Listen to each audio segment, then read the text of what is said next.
This season, Instacart has your back to school. As in, they've got your back to school lunch favorites like snack packs and fresh fruit. And they've got your back to school supplies like backpacks, binders, and pencils.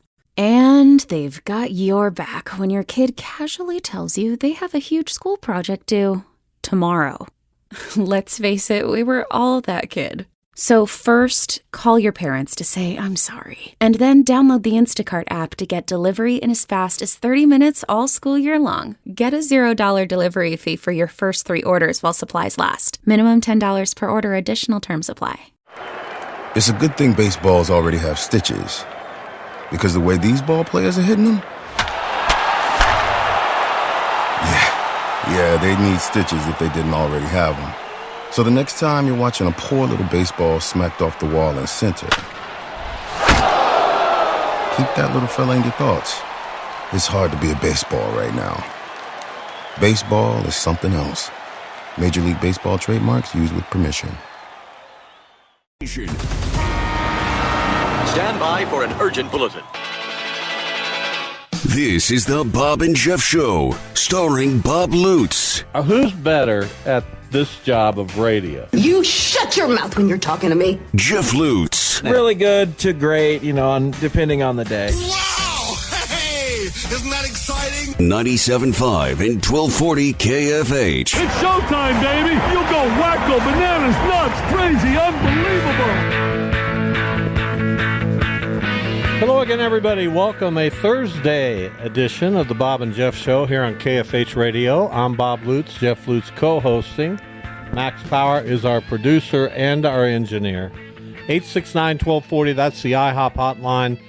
I'm watching a baseball game. It's on the television here in my basement studio. Paying some attention. My team, Cardinals, not going anywhere, but I love the game of baseball. Enjoy watching it. Jeff's keeping track of his team. He's in a sour mood, and that's the way it is here. You said I'm in a sour mood. Well, you just muttered under your breath 5 minutes ago when I never fathomed Stanton, homered, and it's tough being a baseball fan. I never fathomed that a team 20 games over 500 could be this sickening. You're playing poorly at the wrong time of the year. They haven't played well in 2 months. Well, but you're playing poorly now at the wrong time of the year. And that happens. And what I told you yesterday holds true. The teams that are destined to win play well in the final 6 to 8 weeks of the year. It's just the way it works. You know who I'm not impressed with at all? Me. Stephen Vogt. Well, there you go. Now you've taken a shot at a manager who's come in, by all accounts, overachieved.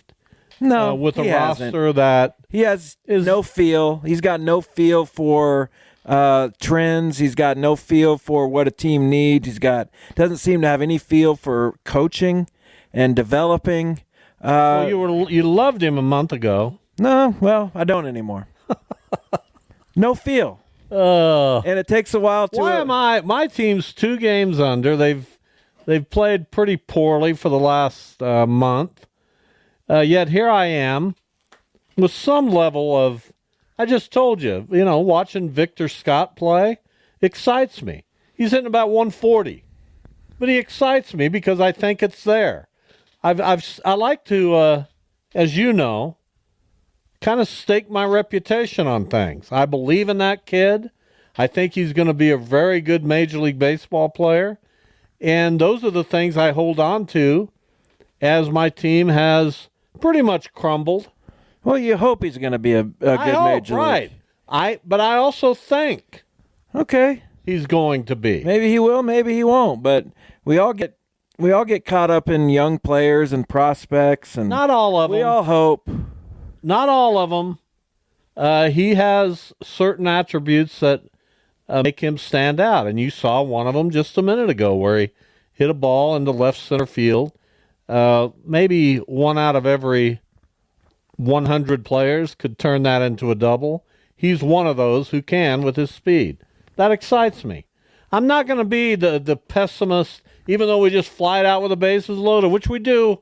We never get a hit. Don't be a pessimist. Other than last night when Arenado hit a grand slam. I don't want to talk about baseball. We never get a hit with anybody on. Let's talk Royals and Chiefs. And that's what I don't want to talk Royals and Chiefs. People don't come to our show to hear Royals and Chiefs. I don't want to talk Royals and Chiefs. Let's get folks ready. Now, we will talk Royals going down the stretch here because they're in contention. They won a game last night. Johnny Cueto pitched for the Angels. That's how dire their circumstances Didn't pitch horribly either. No, but if you're... He didn't pitch well. If you're rolling Johnny Cueto out, you've got more problems. And then they just extended their general manager. Makes no sense. Tell me what's going on there. I can't. You couldn't be a worse franchise. Bringing back Ron Washington. We all love Ron Washington. Shouldn't be managing a baseball team in 2024. That's ridiculous. Well, he should. If he was going to manage, he should be managing a good team. I don't even know that. Listen, he had his time. He's an excellent instructor, but managing is completely different. I understand. I'm just saying, if he was going to manage, it should be for a team that doesn't really need managing. Now, they did obviously lose Shohei. Mike Trout again injured, and I'm starting to think that Mike Trout is never going to play a full season again in the Major League Baseball. I mean, don't we have enough evidence? Well, I don't think he will, and it's unfortunate, and it's sad because he was a generational talent, putting up unbelievable numbers early on in his career, and that's kind of gone by the wayside. He'll end up with great numbers, but it won't be generational numbers. It won't be otherworldly numbers. We'll recognize his talent as one of the game's greats to ever play, but we won't recognize the numbers that way. There'll always be a sadness associated with Mike Trout, which is too bad. You don't like to have that with players.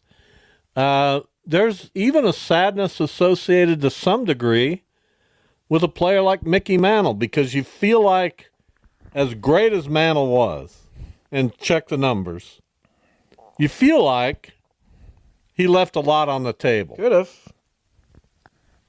It's hard to say. Which is sad. It's hard to say.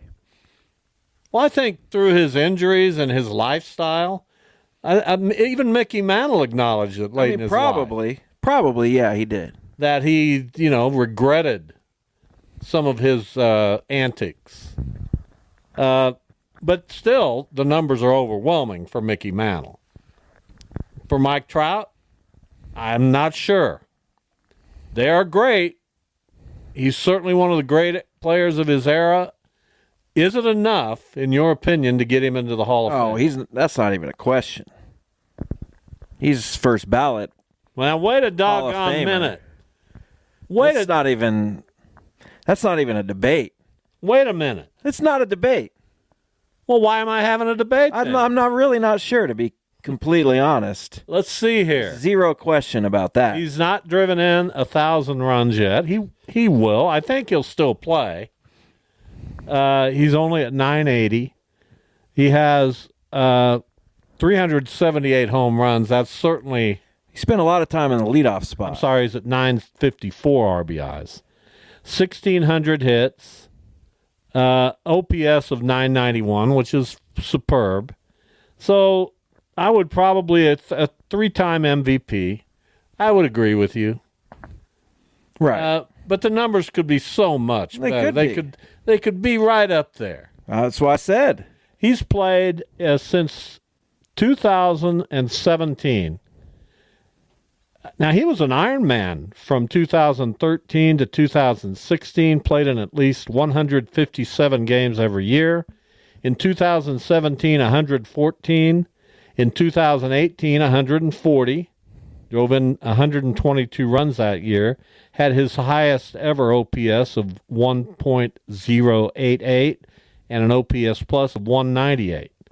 So that was his best year. Then 134 games, and then we had the COVID year of 2020.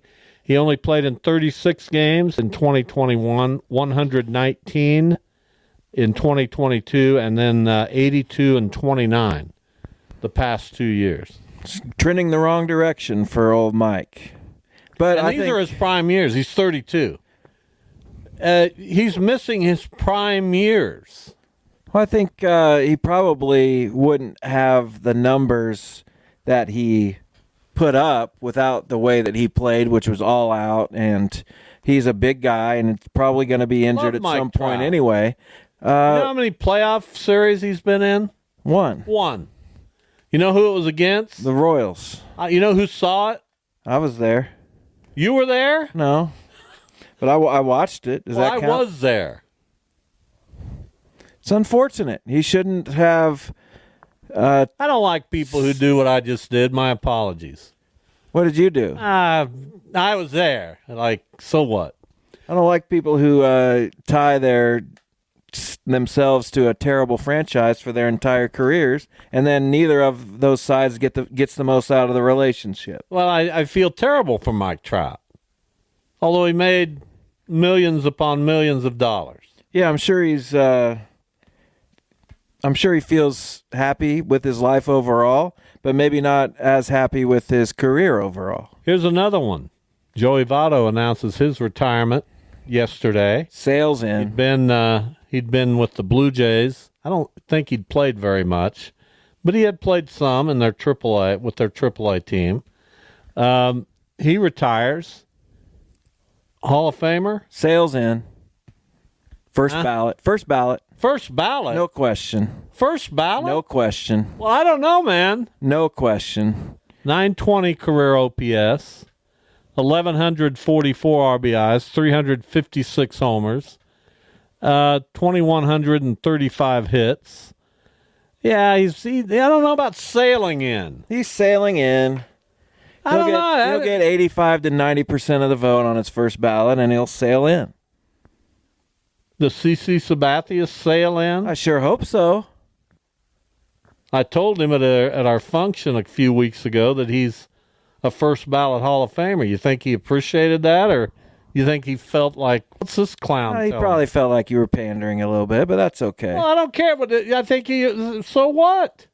I told him. You didn't get a chance to talk to him. Of course I did. Here's what you said, Mr. Sabathia. What'd you say to him? Well, he had been in Cleveland the previous few days because he was getting inducted into the Cleveland baseball team Hall of Fame. And what? Go ahead. And he had said something like, I want to apologize to the fans for Game 6 of the 2007 ALCS. I didn't get the job done. And I said, hey, you didn't need to apologize for that. And he said, I appreciate it. And then he sprinted away. Why? Why can't I just have a... Why? Why would he sprint away? That he probably got a little uncomfortable. Why? I don't know. Explain that. I mean, what would make him uncomfortable about that? Some guy talking about 2000 whatever. I don't know. He talked about it. Yeah, but he talked about it, but you brought it up. So what's wrong with that? I don't know. I'm just glad I wasn't there. Me too. You would have ruined it. Well, I don't know if I would have or not. No, you would have. You're ruining this kind of too, so... There's a lot of things going on. Well, congratulations. I'm having a moment with CC Sabathia, who was here for the unveiling of the Jackie Robinson statue. I've never asked you this question. Joe Torre was slated to attend. Was it? I wasn't told why. I just was told that he was never officially slated to attend. He was a possibility to attend. All right. So any news outlet that got out there and said Joe Torre. Well, I think you said Joe Torre. No, I didn't say it. No, I never said it. I'm not even sure I said it was a possibility. I may have told you privately, because at one point his name was mentioned, but so were a couple of others that ultimately didn't arrive. But we were happy. We had CC Sabathia, Jeremy Guthrie, and Dellin Betances. And had Dellin Betances remained healthy for his career, his numbers are ridiculous. Have you ever looked at his numbers? Dellin Betances? Yeah, he was quite good. Well, no wonder. He's 6'9", 500. Throws 400 miles an hour. Big guy. Here's what we have for you today on the show. What are you engaged in? I'm trying to engage with me. I'm trying to find where you said Joe Torre. See, that's all you live for. That's all you live for. What are you talking about? You like to show people that they're wrong. No, I don't. You like to engage in, like you did today on Facebook. You like to engage and try to get the upper hand. It's just not a becoming thing. At 2:25, John Kirby from Jayhawk Slant will talk KU football preview with John Kirby. At 2:45, Tim Fitzgerald, GoPowerCat.com, K-State football preview. So if you are a Jayhawk or a Cat, you'll want to listen here as we come up on those interviews, talking KU and K-State football. And then at 3:25, Scott Russell will join the show. He's another who is headed to the Kansas Sports Hall of Fame. He's out of Canada, but a collegiate track and field standout in the javelin and the hammer throw at Kansas, and one of the greats. He'll be, as I said, headed to the Kansas Sports Hall of Fame. 869-1240 is the phone number. The Royals have an off day, then they start a really brutal stretch of their schedule. And how will they hold up? You're asking me? I am. I don't know. I assume they want to play around 500 and keep pace with what everybody else in the division is doing. No one, despite many opportunities for all the teams, because of the way Cleveland has played, which is, like you said, poorly, no one has been able to catch them for whatever reason so far. But they've had chances, and maybe over the last 8 weeks of the year, however long it is, not that long. I believe the Twins and Royals are both off today. Am I right about that? I believe Twins, so. Did salvage a game on the West Coast against San Diego yesterday. They are 2.5 out. The Royals, the same, identical, 71-56 records. If the score holds up today in Cleveland with the Yankees, that is in Cleveland, is it not? No. It's in New York. Cleveland's lead in the American League Central will be 2 games over both the Twins and the Royals. Interesting. That's how it works. Now, I'm not going to hold back just because I know you're a Guardians fan. I'm not going to. Well, I don't need whatever you're about to say. Well, I'm not. What do you mean you don't need what I'm about? Whatever you're about to say, I just don't need it. Well, I don't care what you need. I'm here to talk about what needs to be talked about. Royals begin a series at home Friday against the Phillies, which will be interesting. 4 at Cleveland, followed by 4 at Houston. Those are the games. Those 8 games are going to be difficult. Now, I don't know if Cleveland can get it going enough to make those games difficult, but they better. Then the Royals come home for 3 against Cleveland and 3 against Minnesota before going on the road to play the Yankees, and then a series on the road against Pittsburgh. So those games all happen between tomorrow and September 15th. That's going to be very telling. Extremely. And I don't know what to say. We'll find out how they play when they play. It's impossible to predict. Maybe they'll keep their heater going against all these really, really good teams. Maybe they'll be average. Maybe they'll fall out of the race. It's hard to say. This is what you live for as a baseball fan. This is what you want to have happen. Royals haven't had much of this over the last 10 years in their existence. They had a great run in the 70s. They had some success in the 80s. But really, outside of 2014, 2015, that's been about it. And here they are, potentially 2 games out of first place after today. No, not potentially. Playing the Guardians well are going to come back. with the arguably the second best player in the game. Aaron Judge can't be matched. What, he hit another one today? Yeah, one of those cheap ones. But if I was Aaron Judge, I'd do the same thing. Just hit the ball to right field. I know I'm strong enough to where it's going to fly out of there. So good for Aaron Judge. If the Guardians could have figured out how to do that, that'd be great. But they're swinging 3-0 at bad pitches and taking horrible at bats. Well, Aaron Judge now has 48 home runs. I'm aware. 118 RBIs, and we have 6 weeks left in the season. It's ridiculous. I don't care where you play. You play in my backyard, where the dimensions are not very long, and you do that, my goodness. And Mitchell for the Brewers just robbed Lars Nootbaar of a home run, and that's my world. What are you going to do? My frustration with baseball is at least much higher than yours. Well, you don't need to take it out on It me. was 20 games over. No, you wouldn't if they were playing like garbage and uninspired I'd be dancing in the street. Look at that catch. My goodness. The Brewers are so good defensively. You can't hit a ball to get by them.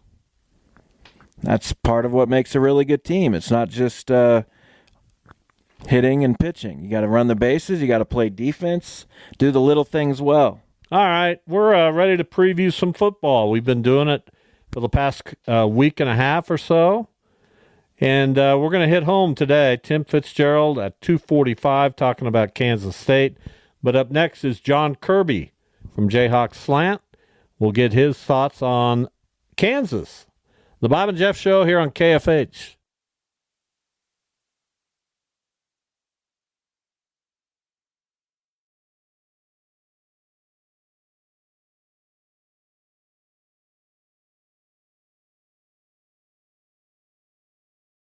This season, Instacart has your back to school. As in, they've got your back to school lunch favorites like snack packs and fresh fruit. And they've got your back to school supplies like backpacks, binders, and pencils. And they've got your back when your kid casually tells you they have a huge school project due tomorrow. Let's face it, we were all that kid.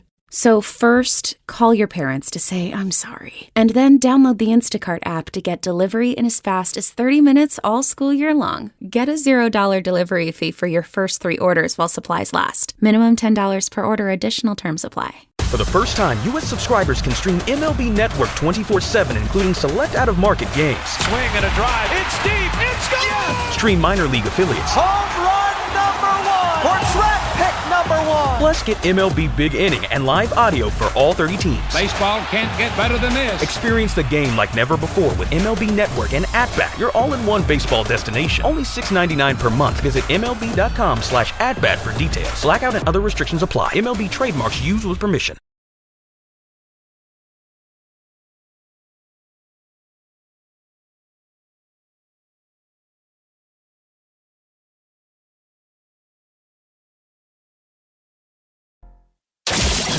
This is the Bob and Jeff Show. John Kirby joins us from Jayhawk Slant. He's knee-deep into KU football, and we're excited for the college football season that's just around the corner. We've been talking Big 12 football on this show for a couple of weeks. This conference, and first of all, welcome, John. How are you? I'm doing well, Bob. How you doing? We're doing well, and I think the story going into this season is just how up for grabs the Big 12 appears to be. We're not talking 1, 2, or 3 challengers.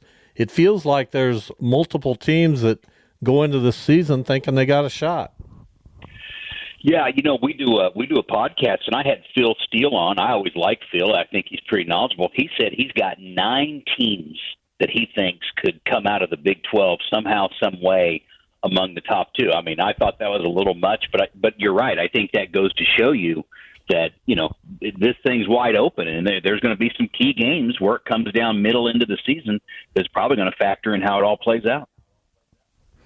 So last year, obviously, it was Jason Bean as the backup to Jalen Daniels. He played a lot, and he played really well. He's no longer there, of course. So how big is the drop-off, do you think, between Jason Bean and Cole Ballard or whoever will end up kind of being that backup long-term? But also, how much better is the overall roster that maybe that won't make as big of a difference if Jalen can't play the whole season?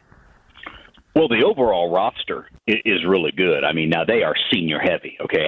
Now after this season, we're going to have to talk about kind of a little bit of an overhaul of what they're going to have to do. Because, I mean, they've got a lot of experience, a lot of snaps, a lot of upperclassmen who are back. So, when you guys talk about Jason Bean, man, what a luxury they've had with him. And I've said all summer long, this season comes down to one thing, and that's the health of Jalen Daniels. And guys, the thing is, Kansas fans they've got to hope that at this point they're not talking about the backup quarterback this season. All right, I mean, Jalen Daniels has got to stay healthy because there is no Jason Bean to fall back on. I mean, when he came to Kansas, he had some D1 experience at North Texas, and he had a skill set. He was a 10-4-5, 10-5 guy in the 100 in high school. He had a skill set that fit into what they did. So when Jalen Daniels went out, Jason Bean kind of came in, and they didn't change the offense a lot for him. There were very few teams in the country that had that luxury of having someone like Bean. Now, if Jalen Daniels gets hurt, this year's different because there is no Bean, and I don't know that Ballard and Marshall can step up and play like Bean did. Listen, when they played K-State last year, they had a great game plan. They had K-State on their heels all game long, okay? They ran option. They had Cole Ballard. They had him out in some QB draws, but they couldn't do really what they wanted to do. They kind of protected Cole Ballard in the scheme they had that game against Kansas State. He was a game manager. He's had a couple bad plays. So I've heard the battle between Cole Ballard and Isaiah Marshall for that backup spot is pretty tight. I hear the edge right now is with Cole Ballard just because he's got a year of experience in their system. Talking KU football with John Kirby from Jayhawk Slant. Jayhawks open the season next Thursday against Lindenwood. I got them winning that game. How important is that second game at Illinois? Now, Illinois is not a preseason ranked team. We're not really sure what Illinois is going to do, but how important is it for Kansas to go to Champaign and play really well in that game and kind of establish something? Am I barking up a wrong tree? It just feels to me like that game's pretty consequential. No, you're not barking up the wrong tree. I mean, I have been saying this all summer, okay? And there's some pretty heavy confidence on the Kansas fan base that, hey, KU's just going to walk into Illinois and beat them without breaking much of a sweat. That really is the feel, because I've even gone on our message board at times and said, guys, I think this is a game you got to be really careful on, okay? Kansas took it to them, built a big lead, just kind of coasted to a pretty easy victory last year. Okay, now you're turning around. You're going on a revenge game. You're on the road. You're playing a Big Ten opponent at their place in the evening. I'm just telling you, I think that game's going to be a challenge. And maybe I'm wrong, but this just isn't a cakewalk. And I've gotten a sense from people that they look what happened last year. And I mean, KU blew them out of the water and then just kind of let off the gas a little bit. And I mean, Illinois is going to be ready for that football game. I was going to ask, just because of, you mentioned the timeline and a lot of seniors this year, and it may be a little bit of an overhaul next year. Can you tell us about some of the talented freshmen on this team, and also just how much better, it was already good, but how much better Lance Leipold's recruiting has gotten over the last couple of years? Yeah, this class is really good, okay, the class that just came in. And now here's the thing, though. We may not be able to see how talented some of these guys are, okay? I've heard some of them have looked good in fall camp. They just got on campus 2 months ago.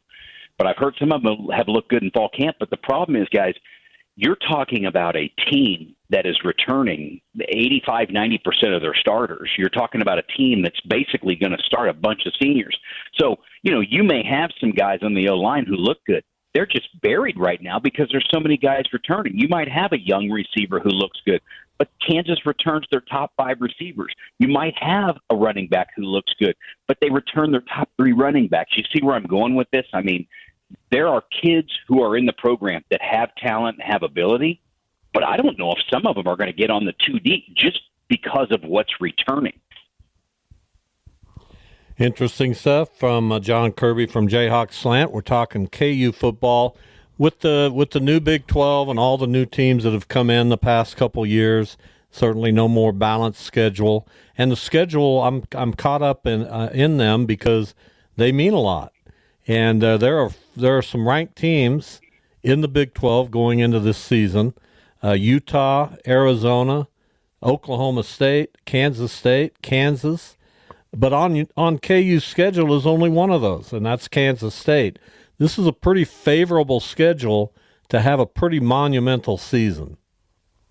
It is. There is no doubt that the schedule gods worked out in their favor on this one. I mean, they dodged some tough games. I mean, when you look up and down the schedule, at West Virginia and at Kansas State, I mean, those are the two games that you circle right now and say, God, if there's any way you can win one of those two or something, I mean, you could seriously be looking down at an 11-1 or a 10-2 type. Now, there's some tricky games on there. You don't know what TCU is going to bring to Lawrence. And, when you go on the road to somewhere like BYU, that's kind of that's a tricky place to play. Then you've got the game against Iowa State. I heard the other day from some people inside KU that they get calls and emails, and the people at Arrowhead Stadium, they've been getting them for 3 weeks from Iowa State fans saying, hey, when can we buy tickets? So there's going to be a lot of Iowa State people at that game in Arrowhead. But when you look down the schedule, I think the two games that you sit here and say, I don't know that Kansas will be favored, and that's at West Virginia and at Kansas State, and everything else from there, I mean, there's a good chance they're favored to win all those other games.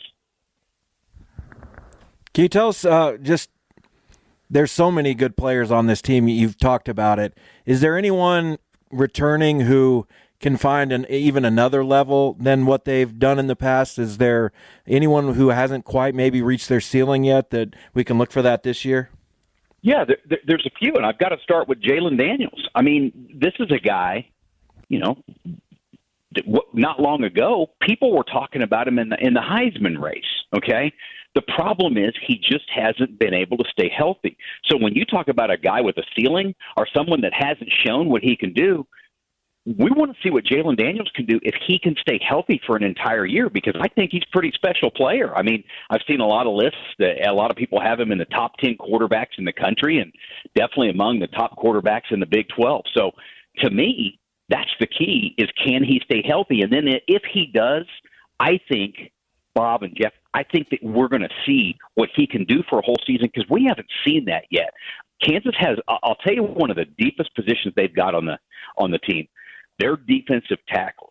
They go about 6 deep, and last year they rotated guys and kept them fresh. And that was one of the big things that I think that people haven't talked about from last year's team.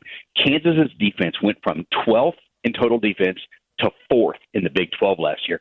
That is the reason that they were successful last year. We always know Kansas can score points.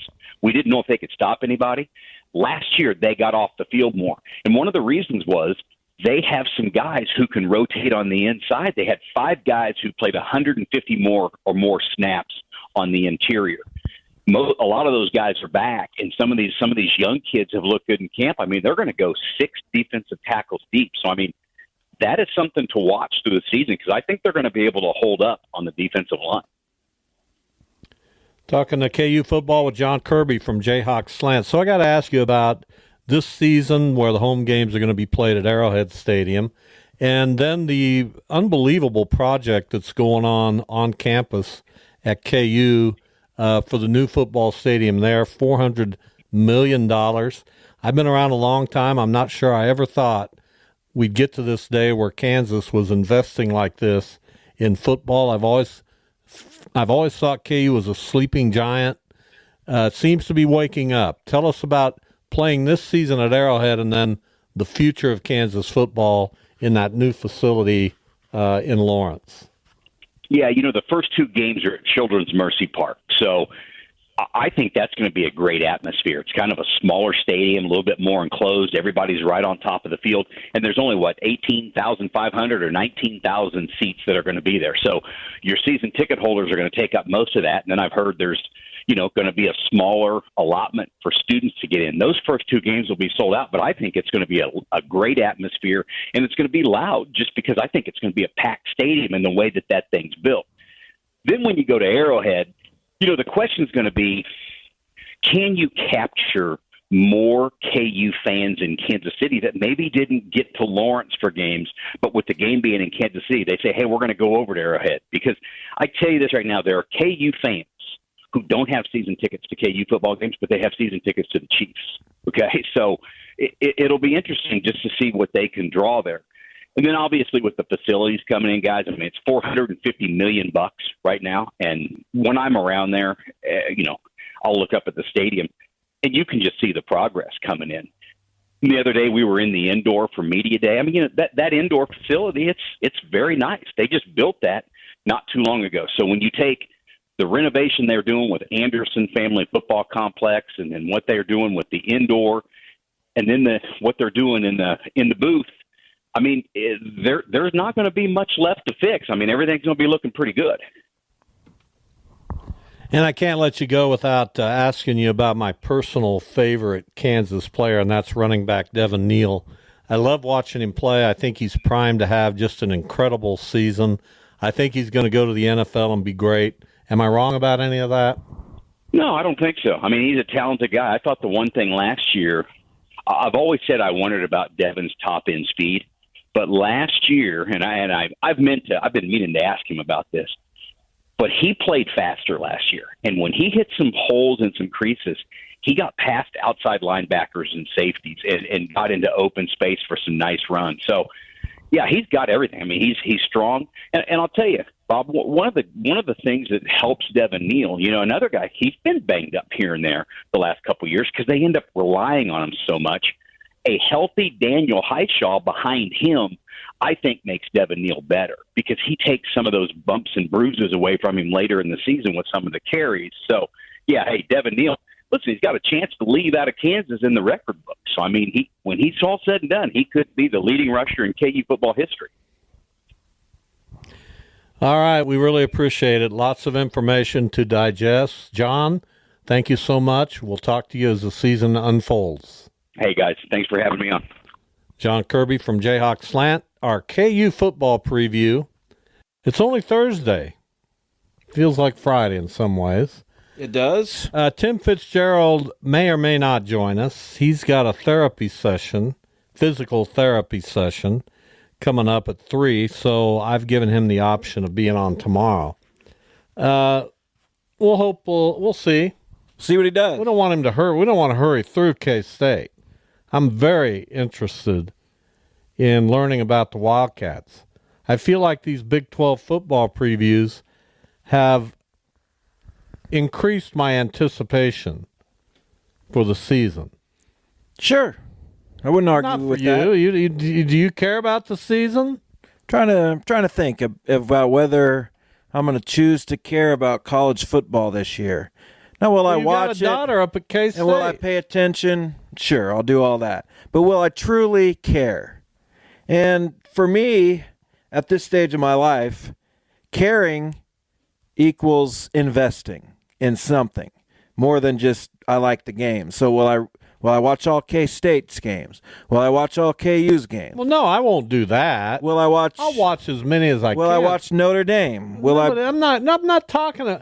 It's about watching good games. I'm not invested in. Yeah, but I'm not invested in being a fan of a team. That's not. Well, I'm not invested in Alabama, Georgia. I mean, I'm not invested in that. That game, I'll watch it and won't mean anything to me, and then I'll look at the Saturday schedule, and even now that we play every day, I'll watch the games that interest me, like I always have. Okay, well, I just told you how it would I'm not work a fan for me. of a team. Fine, you don't have to be. I've just told you how it works for me. That you don't have to equate that to you. That's the beautiful thing about life. Well, you're wrong. No, nobody's wrong. How in the world could you not want to watch Georgia, Alabama? I don't Why understand. Is that wrong? Well, it's just it's wrong. It's wrong. Not really. As a sports fan, as someone who's on a sports show, it's not a big college football fan, and I'm not going to be. My fandom is not going to be aided by the fact that Oregon plays Rutgers. And what about this one? What about K-State Tulane on Saturday, September 7th? Sure. You'll watch that ball game? Probably. Okay. What about this one? Let me find some. I'll probably watch KU and K-State. That's probably what I'll do. So coming up next Thursday night, okay? Next Thursday night's kind of the opening. We have 4 games this Saturday, Florida State at Georgia Tech. Very interesting that they open with a conference game, but I'm not totally into that.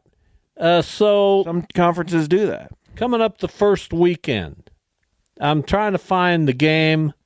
Will you watch next Saturday, the 31st?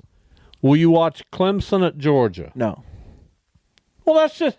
How do you? I don't know. How do you? What's in that for me? Well, that's a great game. Georgia's going to beat them by 1,000. Well, that's a good game. That's the two ranked teams. Will you watch? Given our discussions about Big 12 football, will you watch Penn State in Morgantown to face West Virginia? No. Well, you got that on at the same time as Clemson, Georgia. Why couldn't you just switch back and forth and watch those sounds games? Like not fun. But maybe. I mean, you never know how bored I might get or how comfortable I might get on the couch. I'm not getting up, and there's Penn State. Well, let me West ask you Virginia. this. Let me ask you this. Later in the day, 2:30 kickoff. Will you watch Colorado State at Texas? Texas's first game as a member of the SEC. I'd rather throw my television in the backyard. Well, I don't get it. Than watch that game. That in some ways makes me sad. Are you going to watch that? What about this one? Later that evening on the ABC, will you watch Notre Dame in College Station to face Texas A&M? Maybe. Okay, there you go. Told you I'm a little of a Notre Dame guy. I've always said that, but I've never really committed to it. There you go. So maybe I'll commit to it this year. Now I love the state of Indiana. Now we're getting somewhere. And how about this one? On Sunday, next Sunday, September 1, USC at LSU. Will you watch that? No, I will not. Well, I don't understand it. Why? Don't you want to see USC as a Big Ten? No. Don't you want to see how they'll do on the road? Not really. At LSU? I'll look at the score, and that'll be plenty for me. Is that good? Well, I'll be honest with you. I don't get it. Are you going to watch that game? Sure. Depends on what else is happening. Pretty high-pitched. Sure. Sure, I'll watch That's a no. It sounded like a no to me. The way I am with college football is I'll watch bits and pieces of several games. I usually don't sit down. It's unusual that I'll sit down and watch a full college football game. Does that make sense? Sure. But I might. I'll probably watch much more K-State because I like it that they have Avery Johnson and Dylan Edwards. I think everybody likes that. I like our locals. So that's more meaningful to me than the KU combo of Devin Neal and their quarterback. I'm headed to Manhattan tomorrow. Visiting the youngster? You miss her that badly? No, we're just going to go visit now that Well, that's nice of you. Now that she's fully in her dorm. Where are you going? Started classes after the show. How, you staying the weekend? Or No, we'll come back Saturday evening probably. going out to eat? I imagine something like that will occur. Oh, that's nice. Just hang out. Where do you go in Manhattan? Well, we went to Hoo Ha last week. I don't know where we'd go if we had like a full day and time to explore. We haven't really had that chance yet. So maybe on Saturday we'll figure something out. Tim Fitzgerald will not be appearing today. He used an expletive and then he said, I forgot. Too busy. Let's do tomorrow. So we'll set it up with Tim Fitzgerald for tomorrow. We'll also be talking Arizona football with Jason Shear from the Tucson Citizen. And no Duda. How do you know? Well, you said he's not on this week. He's penciled in to do the 3-man tomorrow. Really? I thought he'd never appear on the show again. Duda has a meaningful life, apparently. I guess. It's interesting, though. I mean, it's hard to. I mean, I get he wants to be involved in his kids' lives. That's fantastic. Well, I mean, the kid, one's a senior, one's a freshman. These are fleeting times. I understand it. But I feel I like didn't do a radio show when you were Did I? I don't know. You started it my freshman year of college, but there were no radio shows to do. I did one with Steve Dennis for a little bit. I don't think I was in high school then. Yeah, I really didn't care. But I understand why he wants to hang out with his kids. Sure, but just show up and draft tonight. Is he gonna? He'll be there when he gets there, is the latest I've heard. I'm not drafting for him. My teammate Scotty is not drafting for him. No, Scotty will. No, he won't. Yeah, he will, because I'll ask him to. Well, Judah's going to end up with not a very good team then. No, Scott will work at it. No, he won't. Scott has we're invested unbelievable integrity. You know how much, how bad of a look that is to everybody there, to have somebody not there and somebody else in the league drafting for that person. Yeah, but that's embarrassing. Scott will be... no, Scott's on my team. Scott will be so good about it. Someone... And here's all I'll say. Scott, Jason's running a little late. Do you mind making a couple picks for him? And he'll say, sure, I'm someone bring a friend. I'm happy to do that. Someone bring a friend tonight. Scotty's on my team. No, Scott will handle it. We're not. No, then Duda doesn't get to ever talk about his team because he didn't draft it. Of course he does. No. It's a product. When did you become such a you-know-what? That's a product of our expertise. Do you have any idea when that happened? When what happened? When you became a, When I didn't put up with shenanigans? What happened? That's been forever. Be a nice guy. I'm a nice guy all the time. It's not that hard. I'm always nice. I spend my whole day being nice. No, you're not. You're not nice when your team's not doing well. Well, they should do better then. What's the score now? 9, 10? Who cares? 20? I haven't checked. 6-0. I'm sure Judge hit another homer. Well, I hope he did. It's fun watching him.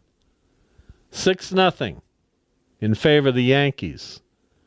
So you got that. Sack fly by Ben Rice.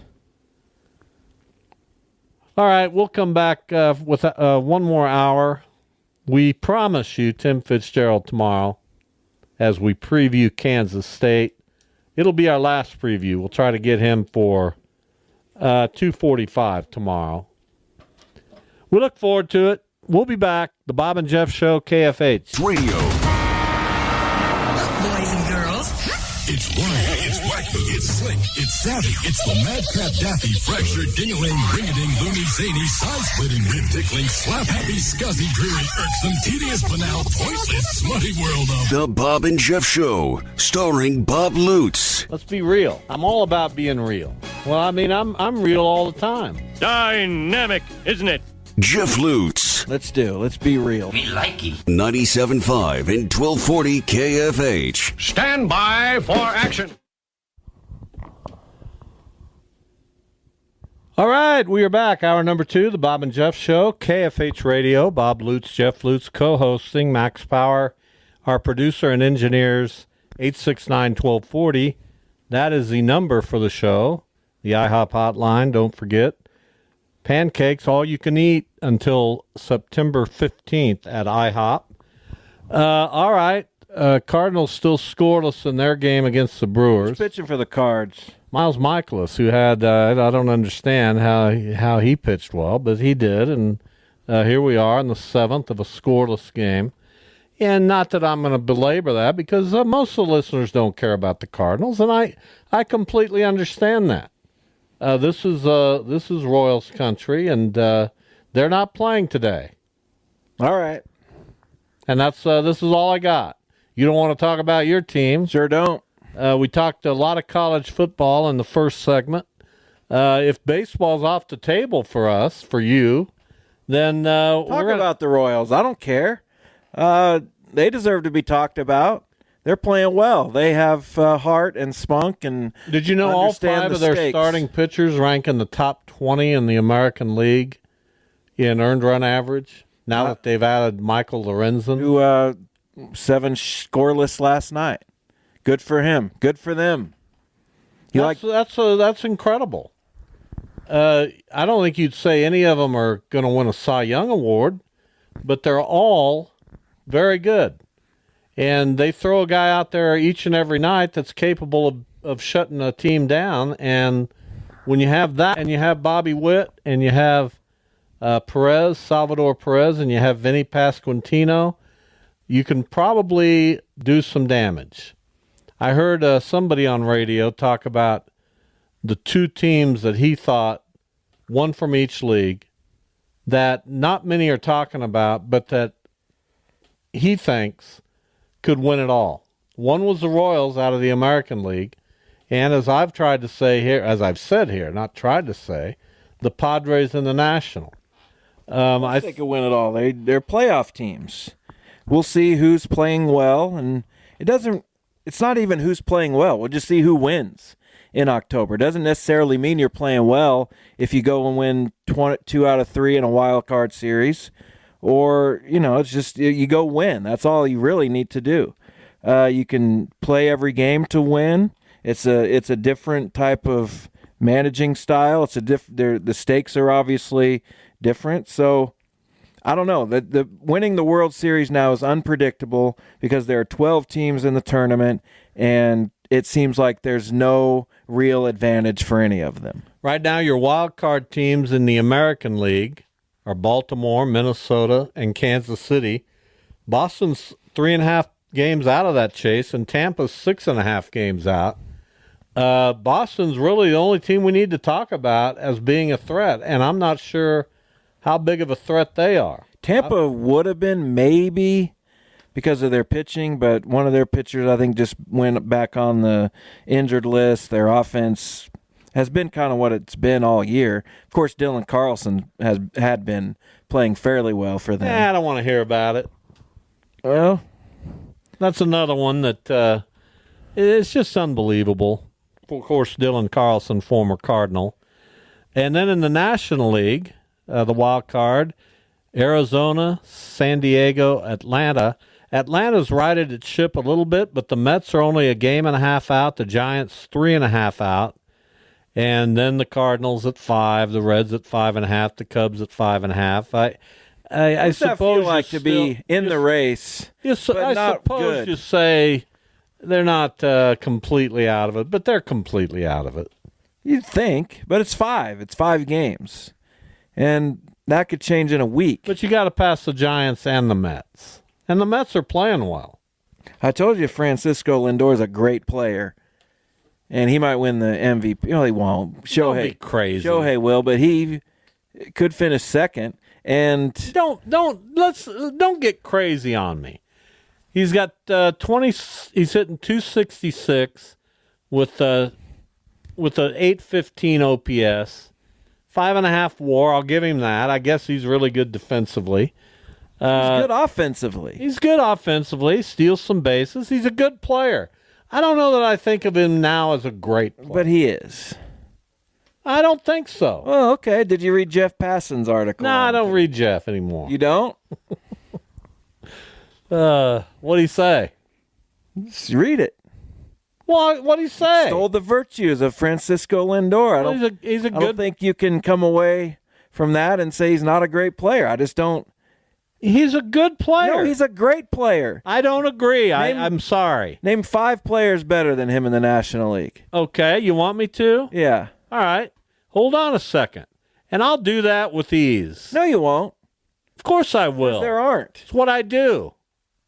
There aren't 5 National League players better Here's than what him. I'm going to say right now.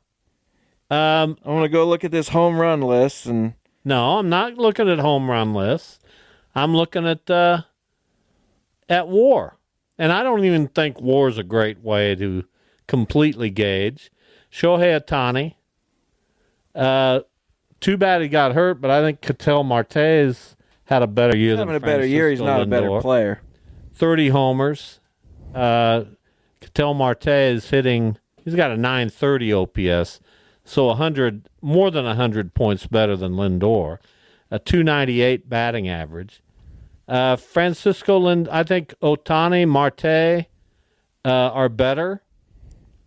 And that's I'd probably put Lindor third. But that's not a great player? No, because I'd put Matt Chapman fourth, and Matt Chapman's not a great player.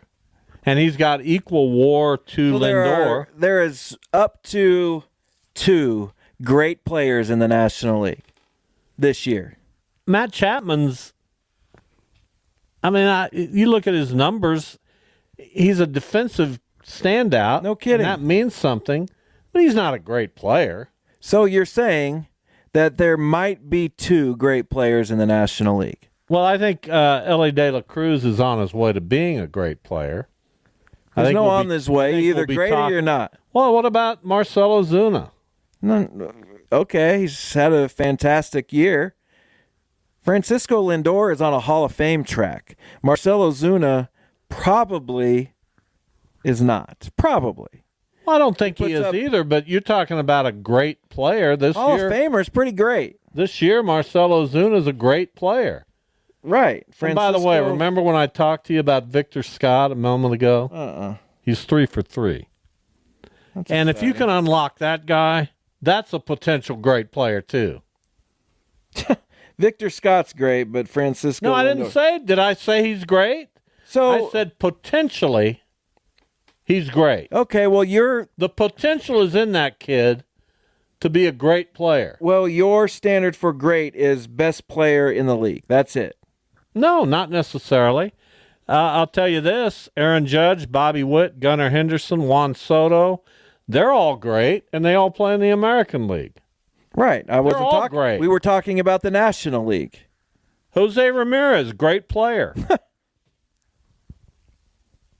What, now you don't even believe in him? I don't believe in anybody. You're a sad individual. You're a pathetic excuse for a fan. If you're so good, Jose, go win us a game like Aaron Judge did. Go do something in the games that matter the most. Mookie Betts is a great player. Corey Seager is a great player. He's a great player? Yeah. He's Francisco Lindor's right there. He's a borderline great player. He's at least as good as Corey Seager. You know, I would have said, is Nolan Arenado a great player now? He was. Was Paul Goldschmidt? He was, yes. Why aren't they great anymore? So you lose it. Is Salvador Perez Same a great reason player? Walter Johnson isn't great anymore. Is Salvador Perez a great player? Man, it's hard to say no to that. Because every time you think that he isn't, he proves basically that he's still got it. He's nowhere in the discussion in WAR. Nor will he ever be, because he doesn't walk and he's not a good base runner, and his defensive metrics have typically not been good. What he is a tough out and a leader and the backbone of a franchise. That's going to be, we were talking about easy Hall of Fame cases early, Joey Votto and Mike Trout. Salvy's going to be a tough one. That's going to be a tough one. To be basically the best at your position offensively for a decade or more, that's going to carry some weight, but so many other things drag him down.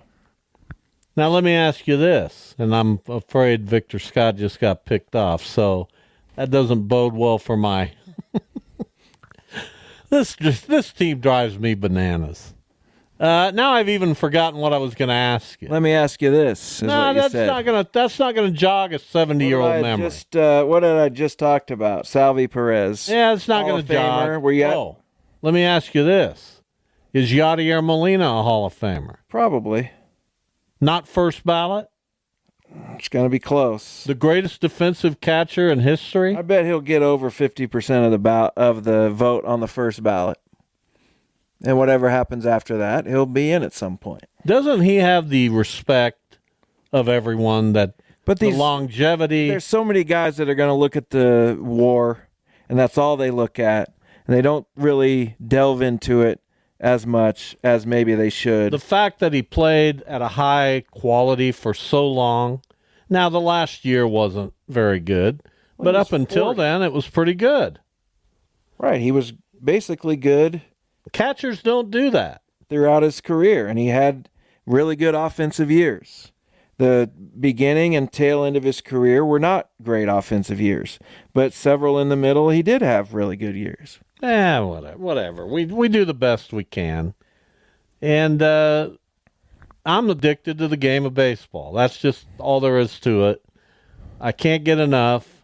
when the season's over, I'll be in a depressed state. You can come over and watch the Pacers. No, I don't watch the Pacers. What I do is watch Hot Stove with my friend Anthony Castrovents. Good guy. We did kind of hit it off, I wanted to introduce myself to him, but I couldn't place him until he was here for the statue unveiling. Until we were leaving, writing about it for MLB.com. It's like, I know I've seen that guy everywhere. You never give the background of anything. You leave that up to me, and I'd take care of it. And then I was like, "Oh, that's Anthony Castro." Why are you ignoring me? Because you were ignoring me. I was telling a story, and you trampled all over it. Well, that's why. We just held the fastest man in history at third on a base hit to right with one out. What do you think of that strategy? What's the strategy now? Victor Scott had to kind of wait to see that the ball got through, so I didn't see that part of it. So now I understand better why he was held. Forget what I said. I thought he'd been picked off. No, they called him safe. They challenged it. It was very close, but they upheld the ruling. All right, we're going to get with Jim Johnson here shortly, a guy I've known for a while now. He's on the board of League 42. Max, let's go ahead and give Jim a call. He's on the board of League 42, and he's involved in an event that we're going to talk about very shortly. So we look forward to that. What is it? Well, I will tell you when we get Jim on the phone. Max is working on that as we speak. Do I know Jim? I don't think you do. I met him through League 42 and Cargill. Cargill's involvement has been monumental in our success, and Jim helped spearhead that. Beautiful. That's pretty good. Hey, Jim, how are you? Bob, I'm great. How are you? Good. You're on the Bob and Jeff Show. This has to be a very big highlight for you in your illustrious life. Definitely the highlight of the day, for sure. Well, let's talk about this event that's coming up to benefit Remington Young. Tell us a little bit about her life, and then what's the event that's coming up, and how can people get involved? Yeah, sure. Appreciate the time. So Remy was a young gal from the Wichita area. Your typical All-American girl, cheered competitively, was just a superstar. She cheered at Mays High and then ultimately reached her dream of cheering for the Kansas Jayhawks. So she had everything going for her. She was that person that all the kids looked up to, a clear leader, always willing to help, smiling, always happy. She loved everyone. And then on May 22nd of 2022, Remy took her life. Turns out, she'd been battling mental illness and depression for years. And so within a few months of her passing, the Love Like Remy Foundation was formed. Remy's amazing mother, Amy, wanted to take this tragedy and turn it into something positive. So, just in short, our mission with the foundation is to end the stigma associated with mental illness and to provide education, support, and care so that more lives are not lost in this manner. So giving a whole bunch of bad stuff. And now, if it's okay, I'll tell you some of the great stuff the foundation's been doing. Absolutely. And I want to mention that this fundraiser, it's a gala, really, coming up September 12th at Prairie Hill Vineyard. You'll tell us more about that in a moment. It's a way that people can support all of this. So we'll get to that in a moment. But, yeah, tell us some more about this young lady. Yeah. So Love Like Remy, we one of the things we did was we partnered with the Pando Initiative here in town and the Mays School District, and we've put student advocates in all 5 Mays elementary schools, and this is helping just hundreds of young kids feel safe and have someone that they trust just to talk to, when they need to. Amy's shared Remy's story at several high schools, colleges, universities, all in the effort to end the stigma. And then there's this program at K-State named the Bandana Project. Student leaders are trained on just basic mental health crisis response and then given a green bandana that they put on their backpack and they wear around campus. The thought is that if someone is struggling, they know that person with that green bandana will listen to them and can connect them with help. We want to pilot something like that in the Wichita area. And then one more. We want to make mental health awareness and training more commonplace in high schools. Everyone should know that they can get help when they need it, and they shouldn't feel bad about asking for help. So that's what we're trying to accomplish here. So all those great things lead us to the gala because all of those things require funding. So we're having our second annual fundraiser on September 12th, as you mentioned, at Prairie Hill Vineyard. The name of the event this year is Voices of Hope Gala. Remy's middle name was Hope. There's going to be amazing food and drinks. We're going to share Remy's story, but also Katie Meyer from Katie Save. Her parents are coming to share their story. Katie was a Stanford soccer player with a story very similar to Remy's. You may have seen her on Good Morning America and some of the other morning shows. So they've shared their story a lot, and we get the privilege of hearing them talk to us on that night. Pat is coming to provide entertainment. He's wonderful. Plus, we have a ton of great stuff to auction off that I think will interest your audience. We've got a signed Bo Jackson jersey from the 1989 All-Star Game, where he was named MVP. We've got a Bobby Witt jersey. We've got a Patrick Mahomes signed helmet, Chris Jones jersey, VIP weekend with Wichita State baseball, a whole bunch of K-State, KU stuff. And then, even stuff that's not for the sports fan, too. So just a ton of stuff. Everything we raise is going to go towards the foundation and used to support, those efforts of ending the stigma. So that's it. We hope to see a bunch of people there.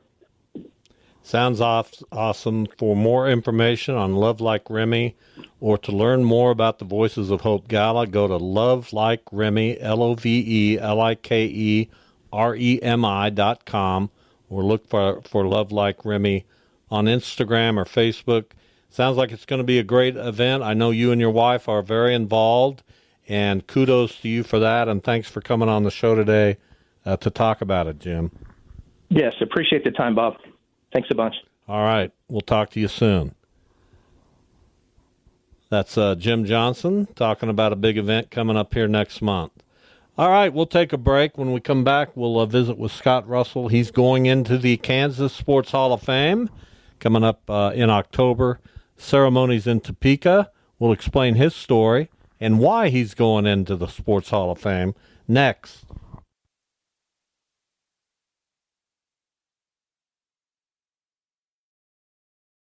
Worried about letting someone else pick out the perfect avocado for your perfect impress them on the third date guacamole? Well, good thing Instacart shoppers are as picky as you are. They find ripe avocados like it's their guac on the line. They are milk expiration date detectives. They bag eggs like the 12 precious pieces of cargo they are. So let Instacart shoppers overthink your groceries so that you can overthink what you'll wear on that third date. Download the Instacart app to get free delivery on your first 3 orders while supplies last. Minimum $10 per order. Additional terms apply. It's a good thing baseballs already have stitches, because the way these ball players are hitting them, yeah, they'd need stitches if they didn't already have them.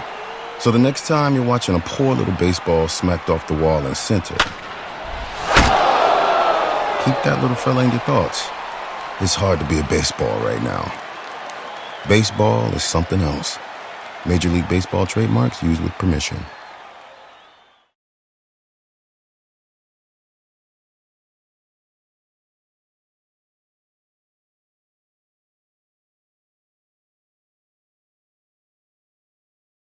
This is the Bob and Jeff Show. I am snake bitten trying to get guests on the show. I feel like I'm no longer in my zone. Really? We're waiting for Scott Russell. Hopefully we get him. Max will keep me posted.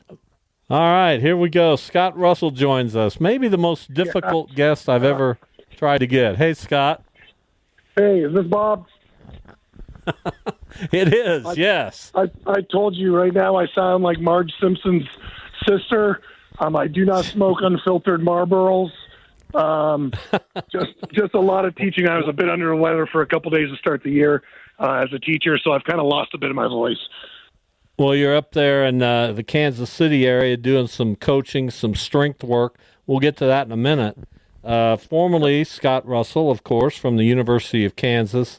out of Ontario, Canada. So how did a guy from Ontario, Canada become interested in javelin, hammer throw, and track and field? And was hockey ever a part of your life? Let's start with the hockey question. Honestly, grew up, bunch of friends played hockey.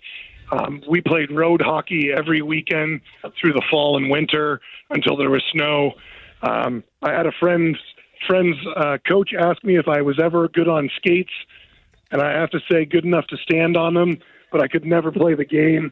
He was looking for a goon in the back line. I would be probably not nearly as good as the slap shot duo, but the track and field thing, I was a terrible ninth grader in javelin throw, and I nearly quit before I really fell in love. And the next year, my coach encouraged me to come back out to continue throwing javelin. I just continued to get better every single year, and was fortunate enough to get recruited to the University of Kansas by Coach Laurie LaRoe, who was my first coach at KU, and started out with some good success and had some changes through my career there and continued. You, like we mentioned, coaching strength and conditioning stuff now. I'm curious just how that related, the strength and conditioning aspect of what you were able to do in the javelin, because that's an event unlike most in track and field, and I'm sure the muscle development that you want to work on is quite different also. So did that become a love also, just not only throwing the javelin but working to get in shape for it? Yeah, it was kind of the complete package, trying to figure it out, to be honest. In 2004, my coach at the time, Doug Reynolds, who was at KU, and I was training post-collegiately as a professional, he was looking elsewhere in terms of increasing the finances for his family, and I totally understood. But he said, if I ever leave, you need to learn how to train yourself. And I said, Doug, really?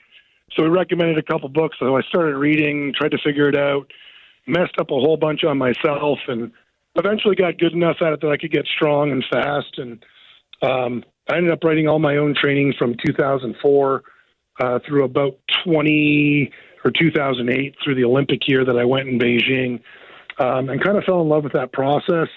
I started working under our national javelin coach, Larry Stanky, out of Lethbridge, Alberta, up in Canada, and found a new system by Dr. Anatoly Bondarchuk, and it made me fall in love with the idea of a stimulus creating change in the human body to create a performance. And then I worked at a middle school in Baser, Linwood, Kansas, for about 13 years doing middle school PE. In the town that I live now, Eudora, Kansas, the high school strength and conditioning position opened. And I would totally regret not applying for it because my kids are in the school district. And was lucky enough to get an interview. They offered me the job 2 days later, and I couldn't resist it. It was difficult to change, but it's been one of the better decisions I've made for my family, as well as the community I live in. Now, teaching at Eudora High School, I get to take all of my failures and successes of training myself, and I get to help a bunch of young students learn how to train and perform in their own sports, and hopefully help them along the way achieve some of their goals. Scott Russell is our guest. He is going into the Kansas Sports Hall of Fame, coming up in ceremonies in Topeka in October. You mentioned earlier in the interview, Scott, that you almost quit as a ninth grade javelin thrower. So I'm curious, based on that, what happened to spark your interest again? What did you unlock? And what are the keys to being a successful javelin thrower? Honestly, the interest came because my brother was an athlete and older than me. So was my older sister, Angela. They were a couple years ahead of me in high school. So I always had them kind of as influences in what I did. So I was always trying to beat my brother at the things he did. And freshman year, I was terrible. And something clicked my sophomore year. I was very lucky to kind of let my high school coach at Windsor, Ontario, Brenton High School, talk me back into coming out. And that next year, I won our provincial championships for under 15. That's the hard thing in the sport. To give the best kind of example is you can take a baseball and you can throw through the middle of that baseball through a lot of different angles. But imagine trying to throw a 9-foot-long stick through a can of soup to get a clean flight. And that's the difference between throwing really far and maybe being off 10 or 20%. It's such a technical event that you're off a little bit, you lose 10 or 20% of the throw. But the reality is that the consistency of training, and I kind of fell in love with javelin, not even just javelin throwing, but the Olympics. I had a fourth grade teacher, Sharon Fluke, who kind of introduced us to the Olympics in fourth grade. And we did a 2-week unit learning about the Olympics when the Winter Olympics were in Calgary, Alberta. And I just fell in love with the idea of the Olympics, and I thought I would be an Olympic bobsledder. I had a few athletes out of Windsor, Brad Snyder, who was a shot putter, and then Jason Tunks. They were both national record holders. He was a discus thrower for Canada. And I had those guys going ahead of me a couple years in high school. So I saw what they did coming to the States, then became Olympians. So I really had some great role models growing up, too, not just coaching. And the consistency. There was a lot of different consistent things in my life that allowed me to be successful in sport. I saw where you said that you've lived in Kansas far longer than you ever lived in Canada. So tell us what you are doing now. We have alluded to it a couple of times, and then just also what Kansas has come to mean to you. So I came down to Kansas in 1997 in the fall to be part of the KU athletic department, be an athlete there. I stayed and trained because I had connections here, and it made the situation easy to be able to do what I needed to do. I met my wife in 2005 before I moved home. So it was always a comfortable place, and it was really about the people I had met, which is why I signed here and not other places. And I kind of feel the same way. Met my wife, had my children. People has always been a continual thing in my life, and interactions with people. And that's kind of how I got into education, is interacting with kids and influencing them. And honestly, now that we've been in Kansas, it's an affordable place to be. I love the culture that is here. We can get to a lot of places in the entire country, as well as just a 12-hour drive back to Windsor, which is on the border with Detroit. But truthfully, it's the people here in the heart of the country that kind of is the reason we're here, and the reason why we even moved into the town of Eudora where we're at. Is I love where I'm at. I love the community I live in, as well as the opportunity to interact with the people. Scott Russell, our guest, again going into the Kansas Sports Hall of Fame, a 2-time NCAA track and field national champion, a 9-time Big 12 champion, indoor and outdoor, in the javelin and hammer throw. Do javelin and hammer throw go together well? Are those events that you commonly see individuals competing in? They are absolutely as far away as they possibly can be. So the story is, I started throwing hammer in high school in the summer just so I could have an idea going into college to how to throw the hammer. I was pretty good at it in high school, but we only threw it in the summer during club track. My second week of my freshman year, I took my bicycle down the not Campanile Hill, but there's a steeper hill behind Caruth O'Leary on the KU campus. I went over my handlebars and I separated my throwing shoulder. I tore a couple ligaments.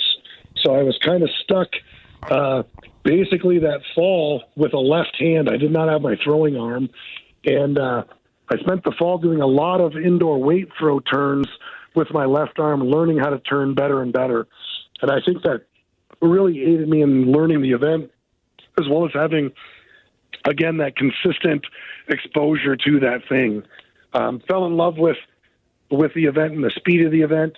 And it just happened to be something like I could figure out both events and completely keep the techniques separate, because they are not even close to the same. And, I had a lot of success with it. But when it came down to it, javelin was my love. It's pretty cool now. I kind of wish I ended up at some point up in Kamloops. Dr. Bondarchuk, who's one of the systems I use, is up in Kamloops, Alberta, and he's now training a lot of the Canadian hammer throwers. And we just had 2 Olympic gold medalists in the hammer throw from Canada this year at the Olympics. So I missed my time for the hammer throw, but I love doing javelin. Interesting story. I didn't think those two were very well related, but it shows your athleticism to be able to conquer both. Scott, thank you. I know it's a big honor for you. How do you feel about going into the Kansas Sports Hall of Fame? It's cool. Honestly, before it started, I didn't really know about it. Being that I was born and raised in Canada and now become an American, and now I live here, the opportunity to be recognized for my own accolades, but truthfully to be recognized with some of the people that are also being recognized. Their names stand well above me, and it's a true honor to be recognized for the Kansas Sports Hall of Fame for sure. You made it through. Your voice held up. Good job. So glad you caught me on a good day this week. To us, you just sound Canadian, so we love it either way. Oh, fantastic. I'm a Canadian Marge Simpson. Thank you, Scott. We appreciate it. Not a problem, Bob. Thank you for the interview. I appreciate it. All right, Scott Russell, good stuff. These people are all great. We handled it. Yeah. You should know these things. I'm paying attention. I got 9 things going on. Get to 4 o'clock and then you can pay attention. I got problems with gates, and our internet's out at our building, and it's just never What do these stopped. people expect you to do? Nothing, but I want to know what's going on. They don't expect me to do anything. That's not the point. Well, then why bother you during your show? I bothered them. You can't even. I don't even want to talk about it. Why do you not focus on this show? I focus on this show just fine. Well, focus. If anybody's not focused, it's you who asked Scott Russell, tell us about what you're doing now, 3 minutes after he told us what he's doing now. Well, I missed that part, I guess. So is that focus? Yeah, I was focused. Not on apparently that part of the interview. Well, I fouled up. What do you want? Scott was great. All these guys and women going sorry. into the Kansas Sports Hall of Fame have been great. We've knocked a lot of them out. Mark Mangino not responding. What's happened there? I don't know. He's just done with you? 2 attempts, nothing. Interesting. I mean, that's not right. We're tight. Well, I guess not. Maybe I thought we were. Maybe he's mad about the Guardians and won't come on.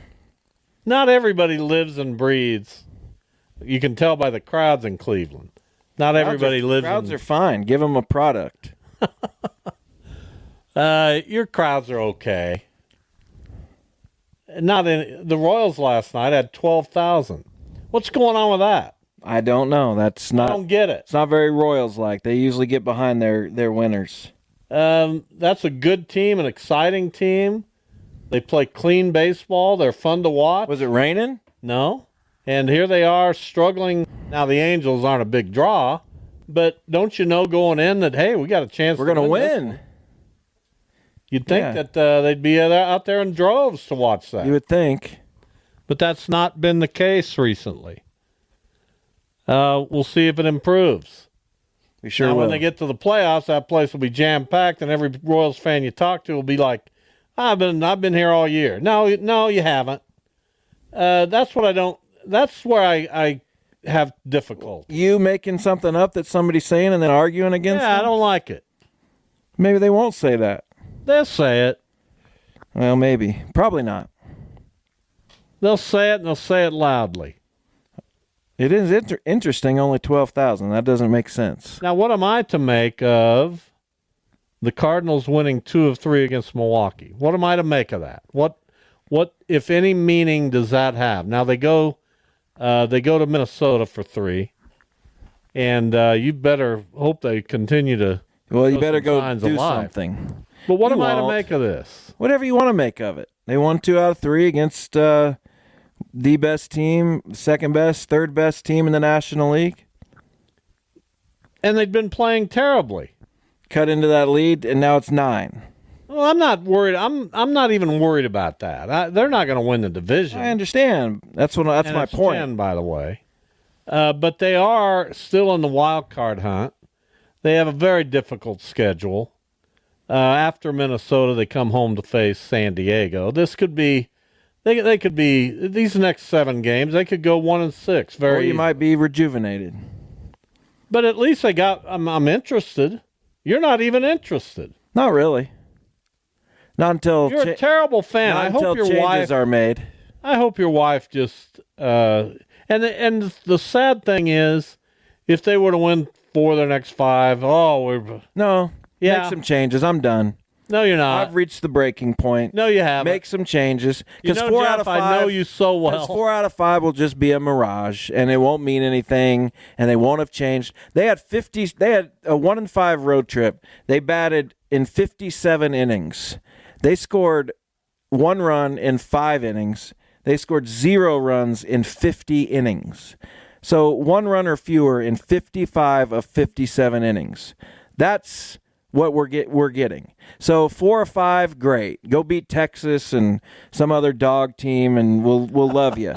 But try to win. Don't you hate it that I just laugh? I don't care what you do. I've heard you for so long, and you've been doing this forever. It's frustrating when you don't have an organization that truly tries to win. Well, then change. I can't. Change Don't say something dumb. Don't say something dumb. If you know I'm not going to change. If you feel that way about the Guardians, and you feel like it's hopeless, it is hopeless. Then why stay with it? Because there will be a day. Thought you were going to the Mets. There will be a day when David Blitzer takes over as owner. There will be a day, hopefully, when Chris Antonetti and Mike Chernoff go elsewhere, and maybe there will be a different approach. Just talking themselves out of risks all the time, and we'll play it safe, and we won't get Charlie Condon, who might hit 50 homers. We'll take Travis Bazzana because he might hit 290. I hope Travis works out for you. Me too. All right. Thanks for listening, everyone. We think it's the 3-man booth tomorrow. We'll be out at Side Pockets tonight for our Bob and Jeff Fantasy Football Draft. Look forward to that. We'll be back tomorrow. See you then.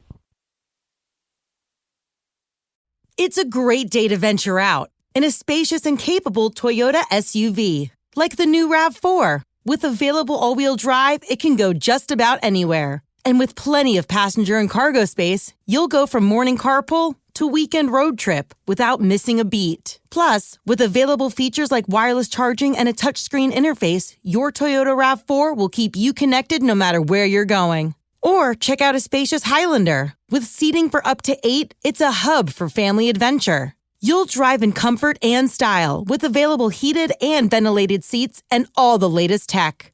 And with available hybrid models, your new Highlander can save you tons on gas. Right now, your local Toyota dealer has more vehicles in stock and is making delivery on new vehicles almost every day. So don't wait. Buy a RAV4 or Highlander today. Visit buyatoyota.com for deals and more. Toyota, let's go places. It's a good thing baseballs already have stitches, because the way these ball players are hitting them, yeah, they need stitches if they didn't already have them. So the next time you're watching a poor little baseball smacked off the wall in center, keep that little fella in your thoughts. It's hard to be a baseball right now. Baseball is something else. Major League Baseball trademarks used with permission. Trying to figure out what to eat for dinner yet again? With Knorr sides and bouillon as your not-so-secret ingredient, you can skip the drive-thru and do dinner at home. Knorr Taste Combos provide a menu of delicious, affordable, and well-balanced meals that you can prepare in 30 minutes or less. Visit Knorr.com to get quick and easy recipe ideas for your home-cooked weeknight dinners. It's not fast food, but it's so good.